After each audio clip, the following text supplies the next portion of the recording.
Welcome to our channel. Today we how to activate Amazon Pay on BigCommerce, detailed guide step by step clearly. To activate Amazon Pay on BigCommerce, start by logging into your BigCommerce admin panel. Navigate to the Store Setup section on the left-hand sidebar. Under Store Setup, find and click on Payments. In the Payments section, locate the Amazon Pay option. Click on the Setup button next to Amazon Pay. You will be redirected to Amazon Pay's setup page. Here, sign in to your Amazon Pay merchant account with your credentials. If you don't have an Amazon Pay account, you'll need to create one by following the on-screen instructions. Once logged in, you will be prompted to agree to the terms and conditions. Read through them carefully and accept if you agree. After acceptance, you will be taken to the settings configuration.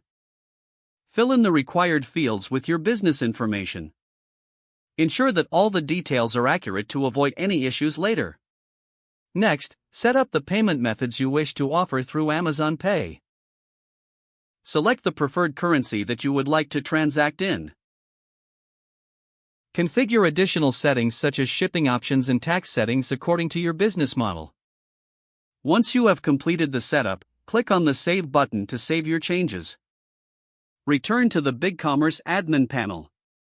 Go back to the Payments section to verify that Amazon Pay is now enabled. To test the integration, navigate to your storefront. Make sure to verify that the Amazon Pay option appears at checkout. If everything looks good, your Amazon Pay setup is complete.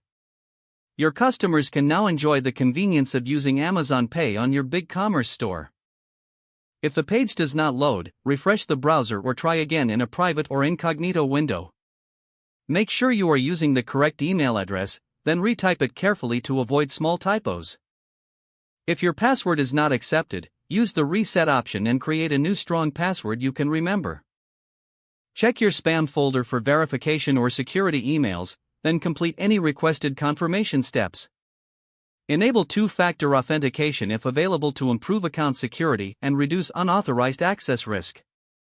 After signing in, review your profile details so your contact information and settings are accurate and current. Don't forget to like this video and subscribe to our channel for more step-by-step tech guides.